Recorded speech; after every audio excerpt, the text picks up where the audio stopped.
अगर आप भी इस साल आरआरबी एएलपी एंड टेक्नीशियन का एग्ज़ाम देने वाले हैं तो ये वीडियो आपके लिए बहुत ज़्यादा इंपॉर्टेंट होगी, क्योंकि इस वीडियो में हम सोल्व करने वाले हैं टॉप 20 क्वेश्चन आंसर जो कि साइंस के होंगे।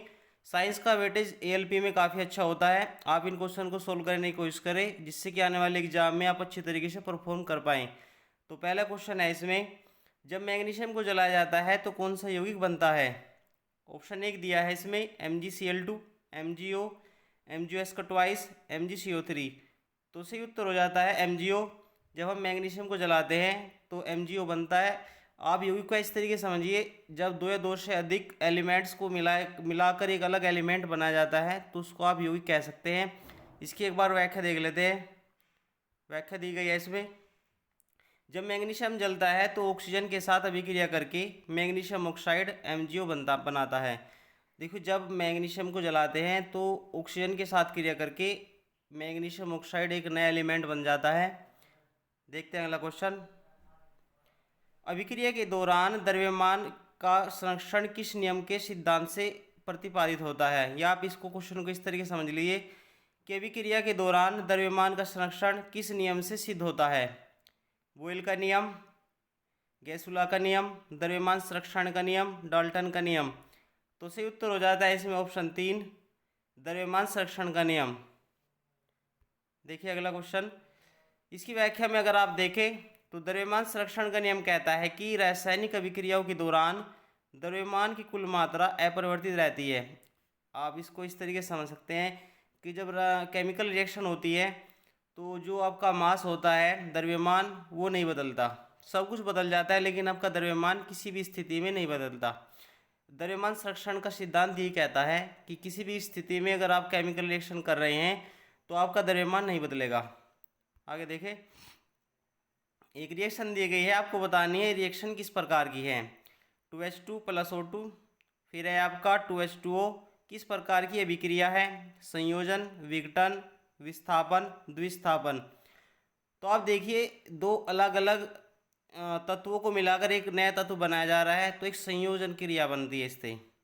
एक दो को मिलाकर एक नया तत्व अगर बनता है तो उसको कह सकते हैं संयोजन क्रिया। तो इसका हो जाएगा ऑप्शन 1 ठीक। देखिए आगे, इसकी अगर अब इस तत्व व्याख्या देखें तो इस अभिक्रिया में दो तत्व हाइड्रोजन और ऑक्सीजन मिलाकर एक नया तत्व अगर बनेगा तो उसी को बोलते हैं संयोजित अभिक्रिया। अब देख लेते हैं आगे कि आपको बताना है कौन सा पदार्थ अम्लीय है।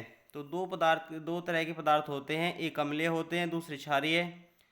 तो आपको बताना है कौन सा पदार्थ अम्लीय होगा। NaOH, HCl, KOH, CaOH का ट्वाइस। तो अम्लीय की पहचान होती है जो हाइड्रोजन के साथ क्रिया करते हैं, हाइड्रोजन आयन जिस पर होते हैं वही आपके अम्लीय पदार्थ होते हैं। तो इसका ऑप्शन हो जाएगा बी राइट। व्याख्या देख लेते हैं इसकी।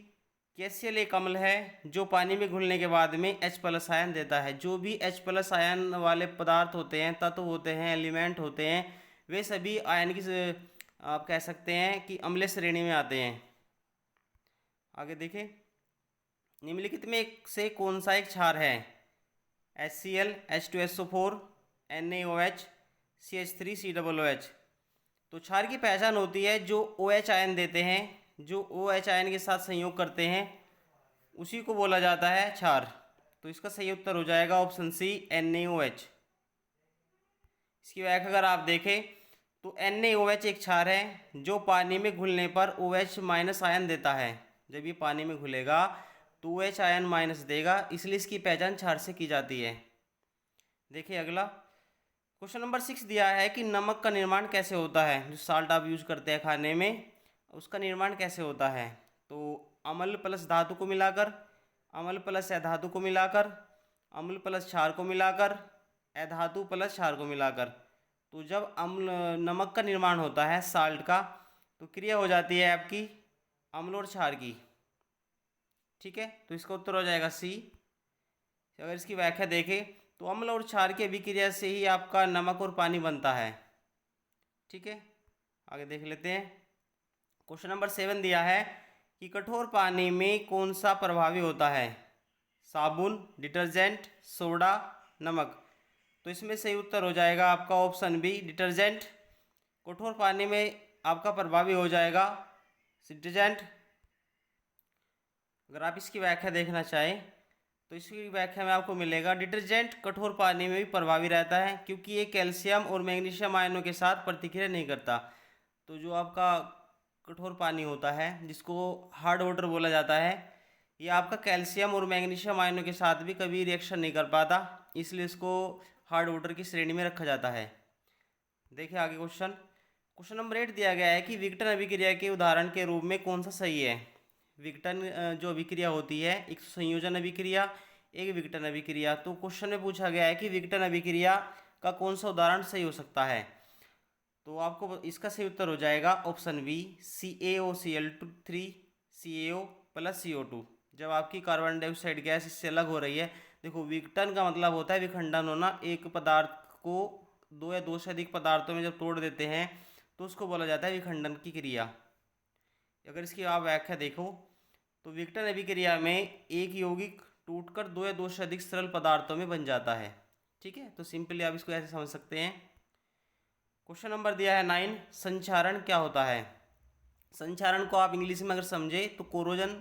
कोरोजन क्या होता है, जो जंग लगना होता है। इस आप इसको ऑप्शन देख सकते हैं कि धातु का चमकना, धातु का टूटना, धातु का जंग लगना, धातु का गलना। तो सही उत्तर हो जाएगा संक्षारण का। इससे धातु का गलना स्टार्ट हो जाता है, सॉरी इससे हो जाता है आपका धातु का जंग लगना। ऑप्शन सी सही हो जाएगा इसमें। अगला क्वेश्चन देखिए। संक्षारण वह प्रक्रिया है जिसमें धातु हवा और नमी के साथ अभिक्रिया करके संक्षारित होती है, जैसे लोहे का जंग लगना।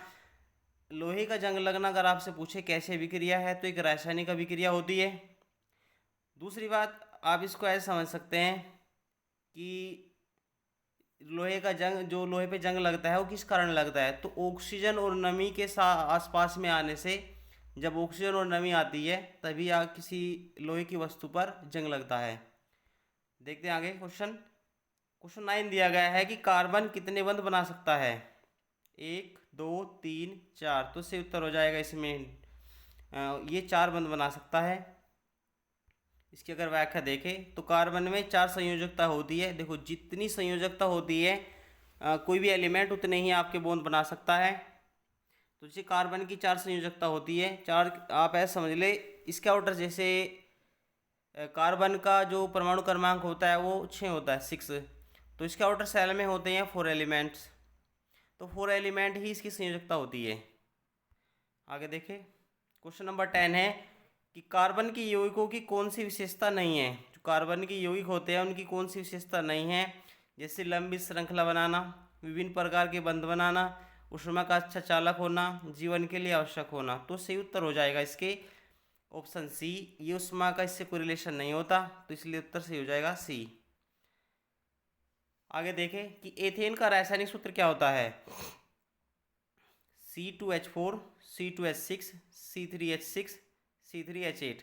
तो इसे उत्तर हो जाएगा इसमें ऑप्शन बी, C2H6, ये एथेन का फॉर्मूला होता है। आगे देखें। एथेन का रासायनिक सूत्र C2H6 होता है, जिसमें कार्बन और हाइड्रोजन के सिंगल बॉन्ड की आपकी जो शेयरिंग होती है, साझेदारी, एक एक इलेक्ट्रॉनों की साझेदारी से बॉन्ड बनता है। देखिए आगे कि आवर्त सारणी में तत्व किस आधार पर व्यवस्थित होते हैं। जो आवर्त सारणी आपने देखी होगी उसमें तत्व किस आधार पर, ये किस बिहार पर स्थित होते हैं। परमाणु द्रव्यमान के आधार पर, परमाणु क्रमांक के आधार पर, परमाणु आकार या परमाणु घनत्व। तो ये स्थित होते हैं परमाणु क्रमांक के आधार पर। अगर आप इसकी व्याख्या देखें तो मौजूदा आवर्त सारणी में तत्व उनके परमाणु क्रमांकों के आधार पर व्यवस्थित होते हैं। मेंडलीव ने जो आवर्त सारणी का नियम दिया था, उसी ने भी ये कहा था कि तत्वों के जो आवर्ती फलन होते हैं वे उनके परमाणु क्रमांकों के अनुसार रखे जाते हैं। आगे देखें। आवर्त नियम किसने कहा था। क्वेश्चन में दिया गया है कि आवर्त जो नियम दिया गया था वो किसके द्वारा दिया गया था। क्वेश्चन में मिस प्रिंट है, आप इसको एक बार रजिस्ट करने की कोशिश करें। इसमें क्वेश्चन में दिया गया है कि आवर्त नियम किसने दिया था, तो ये दिया था मेंडलीव ने। ऑप्शन डी इसका राइट आंसर हो जाएगा। आगे देखें एक बार। इसमें है पूरा नाम अगर आप देखें तो दिमित्री मेंडलीव ने तत्वों की आवर्त सारणी बनाई और तत्वों को उनके परमाणु द्रव्यमान के आधार पर व्यवस्थित किया। ठीक है, आगे देखें एक बार। आवर्त सारणी के किस समूह में निष्क्रिय गैसें होती है। जो आप आवर्त सारणी पढ़ते हैं उसमें निष्क्रिय गैसें किस समूह में होगी? तो ऑप्शन डी राइट हो जाएगा। निष्क्रिय गैसें आपकी होती है जो किसी के साथ भी क्रिया ना कर पाए, तो ऐसे समूह 8 जो ग्रुप 8 होता है उसी में इनको रखा गया है। अगर आप इसकी व्याख्या देखें तो समूह 18 में निष्क्रिय गैसें जैसे हीलियम, नियोन, ऑर्गन, क्रिप्टोन, ये सभी आपकी निष्क्रिय गैसें होती है। आगे देखें कि मानव पाचन तंत्र में कौन सा अंग शामिल नहीं है। जो मानव पाचन तंत्र है उसमें कौन सा अंग शामिल नहीं होता? आमाशय, ग्रासनली, लीवर, हृदय। तो इसका सही उत्तर हो जाता है हृदय। हृदय का पाचन तंत्र की क्रिया से कोई संबंध नहीं होता, जैसे वैसे आमाशय का भी होता है, ग्रासनली का भी, लीवर का भी, सिर्फ इसको छोड़कर हृदय को। अगर आप इसकी व्याख्या देखें तो हृदय का पाचन का कोई अंग को रिलेशन नहीं होता, क्योंकि जो हृदय होता है वो रक्त संचार का एक अंग होता है। अगला क्वेश्चन देखते हैं कि वायु का प्रमुख घटक क्या है? Oxygen, carbon dioxide, nitrogen, hydrogen. तो सही उत्तर हो जाएगा इसमें नाइट्रोजन, क्योंकि वायु का प्रमुख घटक नाइट्रोजन ही होती है। अगर आप इसकी व्याख्या देखें तो वायु में नाइट्रोजन की मात्रा लगभग 78% के आसपास होती है, जो कि सबसे अधिक है। इसलिए वायु का घटक मेन क्या होती है? नाइट्रोजन। अगला क्वेश्चन है 17 कि रक्त में ऑक्सीजन का परिवहन किसके द्वारा होता है? जो हमारा ब्लड होता है उसमें ऑक्सीजन किसके द्वारा संचरित होती है, चलती है? ऑप्शन 1 दिया है श्वेत रक्त कणिकाएं, प्लेटलेट्स, लाल रक्त कणिकाएं, प्लाज्मा। लाल रक्त कणिकाएं को आरबीसी बोला जाता है। तो इसका आंसर हो जाएगा कि रक्त में जो ऑक्सीजन का परिवहन होता है, ऑक्सीजन चलती है, तो लाल रक्त कणिकाओं के द्वारा ही चलती है। आरबीसी सेल होती है उनके द्वारा चलती है। अगर आप इसकी व्याख्या देखें तो लाल रक्त कणिकाएं हीमोग्लोबिन के माध्यम से ऑक्सीजन का परिवहन करती है। हीमोग्लोबिन के द्वारा ही हमारी बॉडी के अंदर रक्त का परिसंचरण होता है, और उसमें आपके आरबीसी चल के माध्यम से वो होगा। अगर अगला क्वेश्चन आप देखें तो नाइट्रोजन स्थिरीकरण में कौन सा सहायक होता है? Virus, fungus, bacteria, protozoa. तो नाइट्रोजन स्थिरीकरण के लिए जो इम्पोर्टेंट आपका रोल प्ले करता है वो बैक्टीरिया करता है। तो राइट आंसर हो जाएगा ऑप्शन सी। अगर आप इसकी व्याख्या देखें तो नाइट्रोजन स्थिरीकरण में कुछ बैक्टीरिया जैसे राइजोबियम सहायक होते हैं, जो वायुमंडलीय नाइट्रोजन को पौधों के उपयोग के लिए स्थिर करते हैं। देखो जो राइजोबियम होता है ये वेरी इंपॉर्टेंट, कई बार एग्जाम में पूछा भी गया है कि राइजोबियम किसके सहायक में काम करता है, किस में योगदान देता है। तो ये नाइट्रोजन स्थिरीकरण में बहुत ज़्यादा इंपॉर्टेंट रोल अदा करता है अपना, जो वायुमंडलीय नाइट्रोजन को पौधों के उपयोग के लिए स्थिर करता है। क्वेश्चन नेक्स्ट देखते हैं, मानव मस्तिष्क का सबसे बड़ा भाग कौन सा होता है? प्रमस्तिष्क, मस्तिष्क तनु, प्रमस्तिष्क खंड, लघु मस्तिष्क। तो जो इसका राइट आंसर हो जाएगा ऑप्शन 1। सबसे बड़ा जो भाग होता है मानव मस्तिष्क का, ह्यूमन ब्रेन का, वो परम मस्तिष्क होता है। अगर आप इसकी व्याख्या देखना चाहें तो परम मस्तिष्क को बोला जाता है सेरिब्रल हेमिस्फेयर। मानव मस्तिष्क का सबसे बड़ा भाग होता है जो सोचने पर, स्मरण करने, निर्णय लेने कार्य को नियंत्रित करता है। ये वाली स्टेटमेंट भी कई बार एग्जाम में पूछी गई है कि मानव मस्तिष्क का ऐसा कौन सा भाग होता है जो सोचने, स्मरण करने, निर्णय लेने के लिए नियंत्रित होता है। तो परम मस्तिष्क सेरेब्रल को बोला जाता है। आज का लास्ट क्वेश्चन कि न्यूरॉन के कौन कौन से भाग होते हैं? कोशिका शरीर, डेंड्राइट्स, अक्षतंतु, उपरोक्त सभी। तो इसका राइट आंसर हो जाएगा ऑप्शन डी। ये सभी न्यूरॉन के तत्व होते हैं, ये न्यूरॉन के भाग होते हैं। जैसे कोशिका शरीर होता है, डेंड्राइट्स, अक्षतंतु, उपरोक्त सभी। अगर आप इसकी व्याख्या देखें तो न्यूरॉन के प्रमुख भाग जैसे कोशिका शरीर, डेंड्राइट्स, अक्षतंतु, एक्सोन भी, अक्षतंतु को एक्सोन भी बोला जाता है, ये सभी होते हैं। एलपी, अगर आप एलपी का एग्ज़ाम देने वाले हैं या फिर रेलवे जेई का, तो उनमें सभी 20-20 क्वेश्चन आते हैं। तो उसी को लेकर ये सीरीज बनाई गई है। अगर आपको वीडियो अच्छी लगे तो वीडियो को लाइक करें, कमेंट करें, शेयर करें। मिलते हैं अगली वीडियो में।